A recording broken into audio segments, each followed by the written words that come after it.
जो जो गुरुदेव इस समय जो स्थिति बनी हुई है चाइना को लेकर, और आप स्वयं भी सोल्जर रहे हैं, तो इस संबंध में आप क्या कहना चाहते हैं? सबसे पहले मैं इस विषय में ये कहना चाहूँगा कि मैंने 68 में आर्मी ज्वाइन की थी। 30 जुलाई 1973 तक मैं लद्दाख में था। आज से करीब 47 साल पहले। तो वहाँ मेरी बटालियन दुर्बुक में थी, चांगला टॉप क्रॉस करने में, टांगसे में भी, और हमारी एक कंपनी का लोकेशन था लुकुम में। लुकुम के साथ ही पोंगगोंग झील है, त्रिशूल भी हमारा एरिया था। हमारी ऊंचे पहाड़ों पर पोस्टें भी हैं। अगर चाइना एडवांस करे तो उनको डोमिनेट करने के लिए वहाँ हम लाभ में हैं। लेकिन ये इंसिडेंट जो हुआ, चाइना एक विस्तारवादी देश है, इसलिए फिंगर 4 से फिंगर 8 तक जो वो आगे बढ़ा है वो LOC में बढ़ा है। दरअसल LOC की लाइन मैकमोहन रेखा मोटी पेन से खींची गई है। पहाड़ी इलाका था, उस समय पहाड़ों की ज़्यादा महत्ता नहीं थी और इतने संसाधन भी नहीं थे, इसलिए वो 30-32 किलोमीटर जो एरिया है वो मैकमोहन लाइन जो अपना LOC रेखा कहलाती है वो है। उसमें हम वहाँ से लुकुम से पोंगगोंग झील के साइड से होते हुए करीब हम 30 किलोमीटर आगे जाते थे। वहाँ एक स्थान था अनिला ला, वहाँ उसको कहते हैं जो पास का है, 2 पहाड़ों की काठी। हम वहाँ स्नो टेंट लगाकर रुकते थे, 15-15 दिन पेट्रोलिंग होती रहती थी। तो वहाँ चाइना का नामो निशान नहीं था, पर विगत में धीरे धीरे मुझे बड़ा आश्चर्य है कि वो पोंगगोंग झील के पास चुपके से पहुँचा और चोरी से पहुँचा। ऐसी उम्मीद नहीं थी, क्योंकि वहाँ वायलेंस न हम करते थे न चाइना वाले करते थे, ये सडनली हो गए। उनकी पेट्रोल भी आती थी कभी कभी। ऐसा नहीं है, हमारी सेना मुस्तैद है वहाँ पर और ताकतवर है। हम ऊंचे पहाड़ों पर हैं। पोंगगोंग झील के इंडिया की तरफ लद्दाख का जो एरिया सियाचिन से अक्साई चीन के साइड में, हम वहाँ एडमिनिस्ट्रेशन में हैं। तो वो धीरे धीरे बढ़ा और चुपके से चोरी से बढ़ा। क्या गुरुदेव इसमें देखा कि जो अनुयायी लोग हैं और साथ में आप सोल्जर भी रहे हैं, और आपका जो व्यू है कहने का कि क्या इस समय हम लोग सही स्थिति में हैं, जीतने की स्थिति में है? क्योंकि जो बाहर से जो मीडिया में इस तरह की रिपोर्ट्स आती हैं कि भारत कहीं कहीं कमज़ोर है, कुछ ऐसा, तो आपका एक्सपीरियंस भी रहा उन क्षेत्रों में सोल्जर के नाते भी और आध्यात्मिक गुरु के नाते भी, तो उस पर आपकी राय? मैं सेना में 24 साल नौकरी किया और एक अच्छी पोस्ट पर था, मैं जूनियर कमीशन ऑफिसर था। लोग जो मीडिया वाले यहाँ कहीं अपनी जगह बैठकर बातें कर रहे हैं, उनको यथास्थिति का ज्ञान नहीं है, और उस LOC के आगे पेट्रोलिंग करने वो कभी गए नहीं। लेकिन वहाँ सोल्जर और छोटी लेवल के अधिकारी जाते हैं, इसलिए हम कहीं कमज़ोर नहीं पड़ते हैं।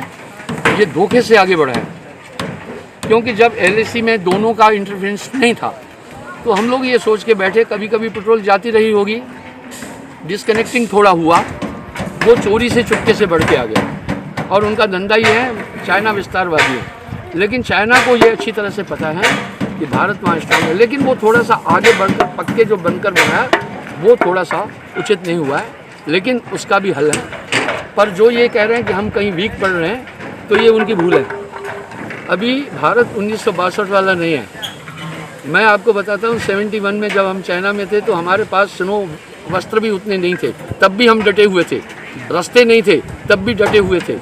और हमें लद्दाख से अपना जम्मू ट्रांस कैंप में आने में 7 दिन लगते थे। संसाधन कम थे, तब भी हमारी सेना डटी हुई थी।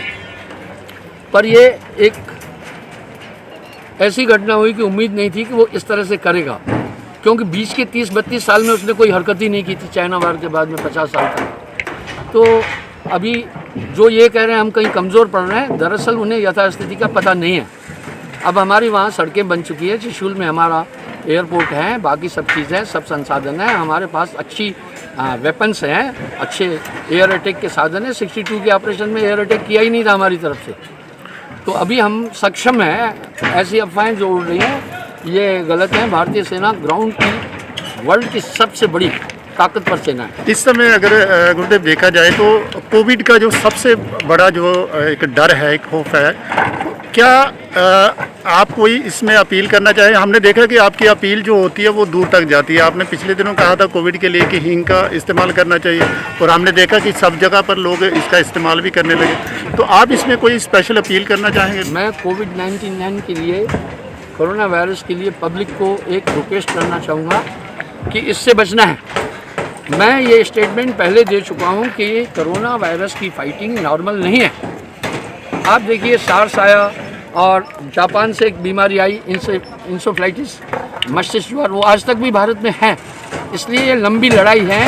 ये तो बाद में लोग कह रहे हैं कि लंबी लड़ाई है, मैं पहले बोला था। जब भी कुछ ऐसे वायरस होते हैं वो जल्दी नहीं जाते हैं, इसलिए प्रिजर्वेशन और हाइजीन सैनिटेशन का पूरा प्रयोग किया जाना चाहिए। इसको देखकर मैंने पिछले 5-6 महीने से अपने सभी आश्रम सीज किए हुए हैं। पब्लिक को मैंने रिक्वेस्ट किया कि भाई आप अपने घर में रहो, मैं लाइव प्रोग्राम दे रहा हूँ। मैं पब्लिक से यही अपील करना चाहूँगा कि ज़्यादा कहीं इकट्ठे न हो और प्रॉपर डिस्टेंस मेंटेनेंस करें। ये आपको दिखाने के लिए नहीं। आप देखो मेरी जेब में हैंड सैनिटाइजर है। मैं लोगों को भी अपील करता हूँ, मैं रोज़ कम से कम जो आगंतुक लोग कुछ आते हैं उनको मैं मास्क प्रोवाइड करता हूँ। मेरी संगत माताएं बहनें काफ़ी मास्क बना रही है, तो वो हम पब्लिक को दे भी रहे हैं। और इस ड्यूरेशन के अंदर अभी तक हमारे लंगर चल रहे हैं। और मैंने ये कहा था जब तक भी ये लॉकडाउन अनलॉकडाउन चलेगा हम पब्लिक को भोजन देंगे, क्योंकि ये मैं पहले कह चुका हूँ, अभी फिर रिपीट करना पड़ रहा है। इस लॉकडाउन से सबसे बड़ा प्रभाव पड़ा है गरीब तबके पर, जो रोज़ कमा कर खाते हैं। इसलिए अभी भी बदस्तूर हमारे पूरे लंगर चल रहे हैं। हम प्रशासन को भी सहयोग दे रहे हैं। जहाँ क्वारंटाइन के लिए हमारे आश्रम मांगे गए हमने वो भी दिए, जहाँ हमसे बेड और खटिया मांगी गई हमने वो भी दिए, जहाँ हमारी गाड़ियाँ नहीं पहुँच सकती थी वहाँ हमने किट लोगों में डिस्ट्रीब्यूट किए कई जगह। और ये सिलसिला हमारा सिर्फ जम्मू कश्मीर में नहीं है, ये मध्य प्रदेश में भी है, इंदौर में भी है, भोपाल में भी है, दरभंगा साइड में भी है, और कई जगहों पर हम ये कार्रवाई कर रहे हैं। हमने गुरुदेव जब भी आपको देखा तो एक्टिव मुद्रा में देखा है, चाहे रात का समय हो, दिन का समय हो, कोई पूर्णिमासी हो, किसी कार्यक्रम हो। हमने अभी भी देखा कि आप यहाँ काम ले रहे थे, जो संगत के साथ लगे हुए थे। तो यहाँ कुछ काम भी लगा हुआ, कुछ बिल्डिंग का काम भी लगा है, तो कुछ जानकारी देंगे क्या? हाँ, मैं ये कहना चाहूँगा, पिछले साल गुरु पूर्णिमा पर यहाँ करीब 1 लाख लोग आए थे।